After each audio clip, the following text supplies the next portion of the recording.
Comme je vous le disais la dernière fois, j'ai commencé à écrire. J'ai commencé à écrire des poèmes, des lettres, des histoires depuis mon plus jeune âge. Et vraiment, j'ai aimé. Et par la suite, lorsque je faisais lire mes histoires à mes amis, les gens de mon entourage, ils aimaient beaucoup. À chaque fois, on me disait, ah, c'est trop bien, c'est très intéressant. Et lorsque je suis arrivée au collège, vers l'âge de 13-14 ans, j'ai commencé à compiler les histoires que j'écrivais et j'ai décidé de publier un livre. C'est vrai, à 14 ans, tu veux écrire un livre. Je sais même pas quelle démarche il faut entreprendre, mais en tout cas, je sais que j'ai ce projet dans la tête. Et depuis que je suis petite, à chaque fois que j'ai une idée en tête, il faut absolument que je la fasse. Même si les gens, qu'ils soient d'accord ou pas, qu'on me comprenne pas, quand j'ai envie de faire quelque chose, je vais le faire. Au début, je savais pas vraiment comment m'y prendre, mais je suis quelqu'un de très curieuse. Du coup, j'ai regardé sur Internet comment faire pour publier un livre. Et à force de faire des recherches, j'ai vu qu'on pouvait envoyer son livre à des différentes maisons d'édition. C'est ce que j'ai fait. Et j'ai reçu plein de refus. Ou sinon, j'ai reçu aussi d'autres réponses. Mais c'était pour être édité à compte d'auteur. Donc, il fallait que j'avance une certaine somme d'argent. Et ensuite, j'allais avoir un petit pourcentage sur les livres que j'allais vendre. Et il y avait plein d'autres conditions, etc., que je trouvais assez compliquées. Donc, j'ai pas voulu prendre ce chemin-là. Et après tous ces refus, j'ai décidé de m'auto-éditer. Comment est-ce que je les ai vécus, tous ces refus? J'étais jeune, j'avais 13-14 ans, mais directement, en fait, j'ai rebondi, j'ai été optimiste. Je me suis dit, il y a des maisons d'édition qui arrivent à éditer des livres, donc pourquoi moi, j'arriverais pas moi-même à m'éditer? Et j'ai vu que c'était possible, qu'on pouvait s'auto-éditer. Mais en fait, ça a demandé de nouvelles compétences que je n'avais pas à ce moment-là. Mais je suis quelqu'un d'autodidacte, donc j'ai regardé sur Internet et j'ai commencé à apprendre. J'ai vu comment faire la mise en page d'un livre, comment faire une couverture, comment trouver un imprimeur. Et ensuite, tout le travail de la promotion a eu lieu derrière. La première chose, quand on auto-édite un livre, fallait que j'achète plusieurs exemplaires pour pouvoir les revendre par la suite. Et j'étais jeune, j'avais pas assez d'argent, même si j'avais déjà commencé à économiser parce qu'à cette époque-là, je faisais aussi du henné et je vendais des petites choses à droite, à gauche, des glaces dans ma cité, des journaux au collège, etc. Mais pour publier les livres et pour acheter un bon stock, il fallait une plus grosse somme d'argent. Et je n'ai pas hésité à demander de l'aide. Je me rappelle, au collège, il y avait une élue de la ville qui est venue. Et je suis allée vers elle, au culot, et je lui ai dit que j'écrivais et que j'avais envie de publier un livre, mais je n'avais pas d'argent et je ne savais pas comment faire. Et ensuite, elle m'a dit qu'avec plaisir, la ville allait me prêter de l'argent. Enfin, ils allaient me les donner même pour que je puisse commander les livres et les revendre par la suite. Et après, j'allais pouvoir rebondir. J'étais super contente. Je me rappelle quand j'en ai parlé à ma mère, au début, elle n'a pas compris. Comment ça, tu vas écrire un livre? Comment ça, tu vas publier un livre? Même c'est quoi un livre? Et qu'est-ce que tu vas raconter en plus dans le livre? Et vous savez, dans mon premier livre, Confidence, je parle de plein de sujets. Je parle d'une sans papier, sans identité, parce que c'est un sujet qui me révoltait. Je ne comprenais pas pourquoi une personne qui avait un nom, un prénom, une date de naissance et des dizaines de photos d'elle chez elle, comment est-ce qu'on pouvait l'appeler sans papier juste parce que tout ça n'était pas réuni sur un papier signé par le ministère. Donc j'écrivais sur beaucoup de sujets de société qui pouvaient me révolter, comme par exemple le racisme. Il y a une histoire qui s'appelle Nègre et fier. Et c'est un jeune homme qui s'appelle Djibril qui a été victime de racisme. Et je sais que dans cette histoire-là, j'avais 14 ans, mais je voulais utiliser un vocabulaire qui était extrêmement développé pour montrer qu'un noir pouvais parler correctement, avoir un vocabulaire varié et divers. Et j'avais fait plein de recherches sur Internet. Par exemple, quand je voulais dire un mot simple, je cherchais son synonyme en langage extrêmement soutenu et j'avais fait une belle compilation de mots soutenus dans cette histoire-là. Il y avait aussi des histoires d'amour parce que j'étais une personne qui était toujours, et je le suis, très sentimentale, très romantique. Donc j'aimais bien écrire sur l'amour, sur les sentiments, sur ce qu'on peut ressentir pour une personne, sur ce que ça fait en fait tout simplement d'aimer. Et donc, la ville, par la suite, ils m'ont prêté l'argent et j'ai pu publier le livre. Et alhamdoulilah, j'ai pu les vendre très vite. Pourquoi? Parce que j'étais jeune, donc ça a intrigué. Et aussi, j'ai fait ma promotion moi-même. Je m'asseyais, je tapais sur Internet, numéro du journal Libération, numéro du Parisien, numéro du journal Le Monde, et je les appelais. Et je me rappelle, j'avais toujours le même discours.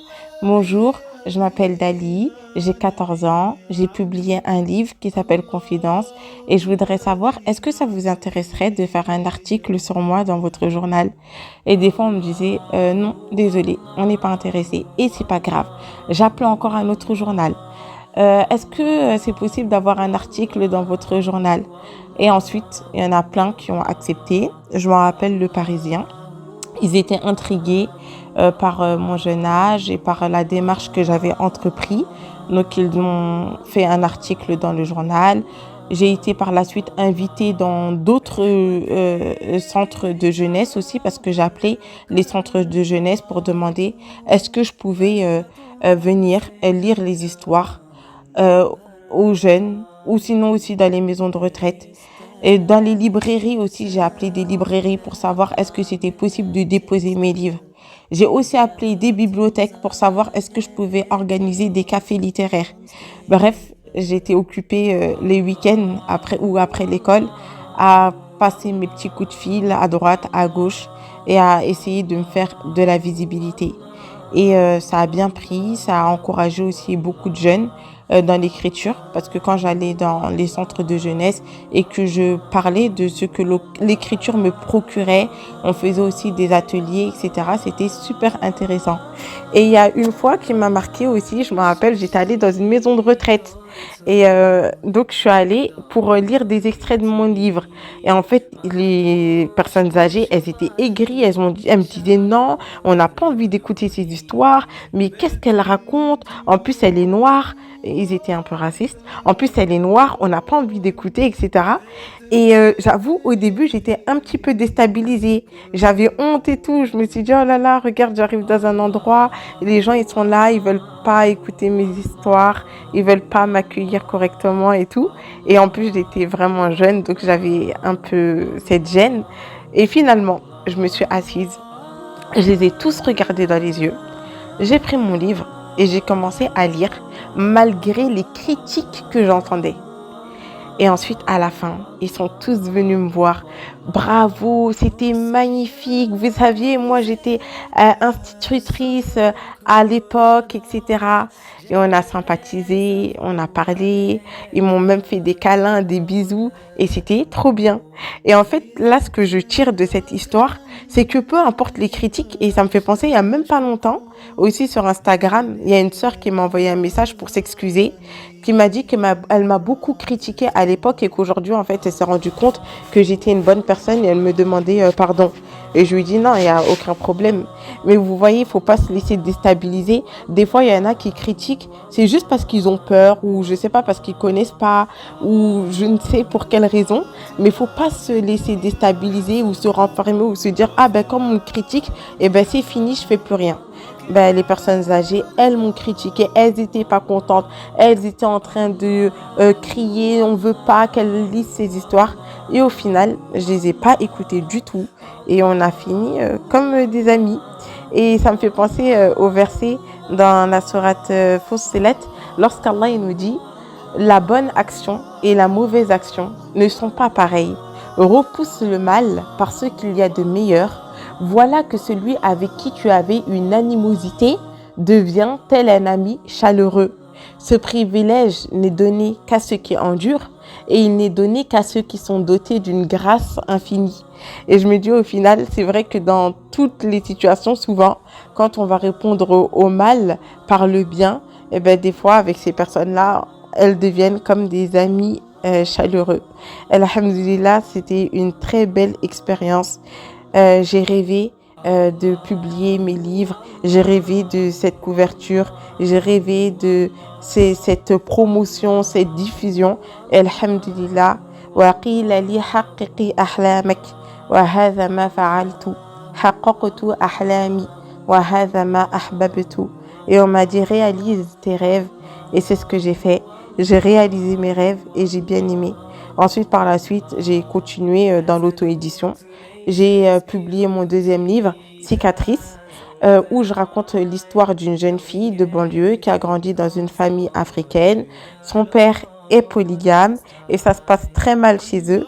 Et cette histoire, elle m'a valu aussi énormément de critiques parce que tout le monde disait que c'était autobiographique alors que ce n'était pas autobiographique. Certes, il y avait peut-être des petites similitudes avec ma vie, mais pas vraiment parce que moi, j'ai pas grandi dans un contexte violent, bien au contraire.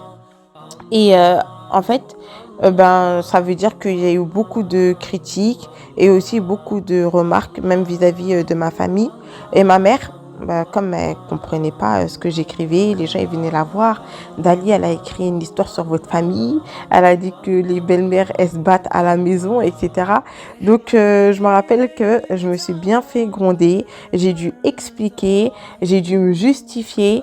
Et je pense que depuis, en fait, j'ai compris que quand j'allais faire des choses, tout le monde n'allait pas forcément comprendre. Et c'est vrai que dans ma vie, je me suis beaucoup justifiée sur beaucoup de choses. Parce que à chaque fois que je faisais des choix ou que je prenais des décisions, il y avait toujours une partie des gens qui ne comprenaient pas ou qui allaient dire des choses à ma mère. Et par la suite, elle savait pas, elle se braquait directement, elle me grondait et tout. Et j'ai compris que se justifier, c'était aussi des fois nécessaire. Des fois, ça ne l'était pas, mais des fois, c'était nécessaire. Parce qu'il y a des personnes qui ne comprenaient juste pas.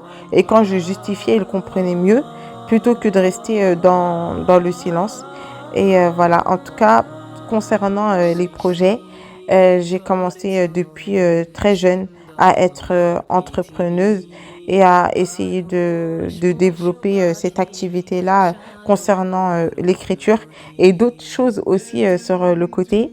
J'avais commencé à faire du henné, ça s'appelait Black Flowers et je me déplaçais dans toutes les villes de l'Île-de-France jusqu'à Trappes alors que j'étais jeune. Je prenais le train grande ligne, j'allais faire du henné jusque tard le soir. Mais j'ai toujours eu cette fibre en fait de vouloir travailler pour moi, de faire les choses de mon côté. Et après, Inch'Allah, si je pouvais inclure d'autres personnes à mes projets, comme pour la madrasa, c'était avec plaisir. En tout cas, c'est important de s'écouter, de pas voir les choses grandes. Parce que si je voyais l'écriture d'un livre, la publication d'un livre, la diffusion d'un livre à 14 ans, si je le voyais comme quelque chose de trop grand, ça allait me décourager. Mais non, je le voyais comme quelque chose d'accessible. Je le voyais comme quelque chose de facile. Que certes, il y allait y avoir quelques difficultés, mais avec de la persévérance, on était capable de faire toutes choses. Et même quand je me retrouvais face à un public et que j'expliquais mes histoires, que j'échangeais avec les gens, je voyais aussi le bien que ça me procurait. Donc, je savais à travers cette activité que quand j'allais être grande, j'aurais aimé continuer à avoir du lien avec les gens tout en vivant mes rêves, tout en faisant des choses qui me plaisaient, qui me faisaient vibrer. Et ce que j'ai trouvé magnifique, c'est que j'ai publié 4 livres en auto-édition. Et lorsque j'ai eu, je sais même plus, peut-être la vingtaine, c'est-à-dire 10 ans plus tard, oui, 26 ans, 10 ans plus tard, j'ai rencontré une éditrice qui a décidé de publier mon livre Cicatrices pour lequel elle a eu un coup de cœur. Et là, en fait, 10 ans plus tard, il a été édité à nouveau avec une nouvelle couverture, avec quelques modifications, avec une diffusion encore plus large dans plein d'autres librairies sur Internet. Et ça a redonné un nouveau souffle à mon livre. Et j'ai pu participer à d'autres cafés littéraires, faire d'autres interviews pour d'autres journaux, etc. Et alhamdulillah, comme quoi des fois on veut une chose quand on est plus jeune et ensuite on peut l'avoir. Notre rêve, il peut se réaliser même 10 ans après. Mais entre-temps, qu'est-ce qu'on fait? Est-ce qu'on se stoppe? Est-ce qu'on essaie de faire avec les moyens que l'on a? Parce que c'est ce que j'ai fait. J'avais pas les moyens d'avoir un éditeur à ce moment-là. Mais je me suis dit que j'allais être moi-même ma propre éditrice. Et tout vient à point. À qui c'est attendre? Allah, il fait toujours bien les choses. Et alhamdulillahi rabbil alamin, allez au bout de vos projets. Si vous avez des idées, mettez-les sur écrit et dites-vous que tout est possible. Wallahu ala kulli shay'in qadir. Allah est capable de toutes choses. Merci de m'avoir écouté et je vous dis à très bientôt, Inch'Allah.